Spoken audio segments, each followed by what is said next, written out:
Hi viewers, welcome to Jayalakshmi kitchen. நேற்றுக்கு நம்ம கிச்சனில் சிம்பிளாக ஆற்றுல வச்ச தான் இல்லாமல் வெறும் தக்காளி வச்சு ஒரு மோர் குழம்பு நம்ம பார்த்தோம்.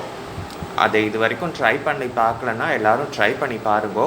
உங்களுக்கு டேஸ்ட்டும் நல்லா இருக்கும், கொஞ்சம் வித்தியாசமாகவும் இருக்கும். தான் இல்லாமல் நம்மளால் மோர் குழம்பு பண்ண முடியாதுன்னு இல்லாமல் ஆற்றுல இருக்கிற சிம்பிள் தக்காளி வச்சு கூட பண்ணலாம்.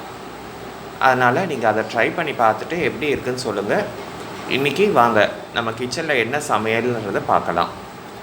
இன்றைக்கி சுட சுட சாதம் எப்போவுமே அடுப்பில் பாத்திரத்தில் வச்சு வடிச்சிடுறது நல்லது. அப்போ கொஞ்சம் உதிரியாக இருக்கும், சாப்பிட்றதுக்கும் நல்லாயிருக்கும். அதனால் முக்கால்வாசி பாத்திரத்தில் வச்சு வடிச்சிருங்க.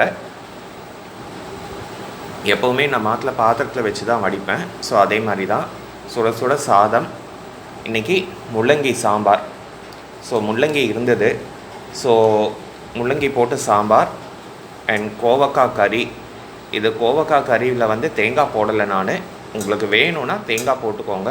கோவக்காய் கறி எல்லாருக்கும் தெரியாது ஒன்றும் இல்லை. கடுகு உளுத்த பருப்பு சீரகம் தாளிச்சிட்டு கோவக்காவை போட்டுட்டு உங்களுக்கு கொஞ்சம் டிஃப்ரென்ஷியேஷன் வேணும்னா அதில் ஒரு தக்காளி பழம் போடுங்க. அப்படி வேண்டான்னா விட்டுருங்க.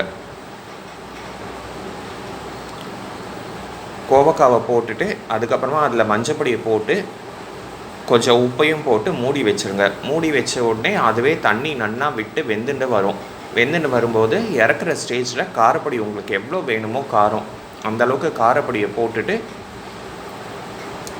இறக்கும்போது பெருங்காயத்தை போட்டு கொத்தமல்லி இருந்தால் கொத்தமல்லி போட்டுக்கோங்க, வேண்டானா விட்டுருங்க, அது உங்கள் ஆப்ஷன். போட்டுட்டு அணைச்சி வச்சுருங்க. இதில் ஃபைனலாக தேங்காய் வேணும்னா போட்டுக்கோங்க, வேண்டானா விட்டுருங்க. நான் இன்றைக்கி தேங்காய் போடாமல் தான் பண்ணியிருக்கேன். இந்த மாதிரி பண்ணி பாருங்கள், உங்களுக்கு நல்லாவும் இருக்கும், கொஞ்சம் டேஸ்ட்டாகவும் இருக்கும். ஸோ கோவக்காய் கறி அண்ட் மோர்.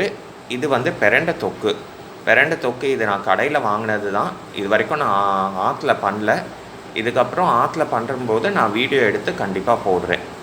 இது வரைக்கும் இந்த முள்ளங்கி சாம்பார் அண்ட் கோவக்காய் கறி ட்ரை பண்ணலன்னா ட்ரை பண்ணி பார்த்துட்டு சொல்லுங்கள். உங்கள் வேல்யூபிள் கமெண்ட்ஸ் அண்ட் ஃபீட்பேக் சொல்லுங்கள். இது வரைக்கும் நம்ம கிச்சனை சப்ஸ்கிரைப் பண்ணலைன்னா இதுக்கப்புறம் சப்ஸ்கிரைப் பண்ணி பெல் பட்டனை அழுத்துங்க. தேங்க்யூ.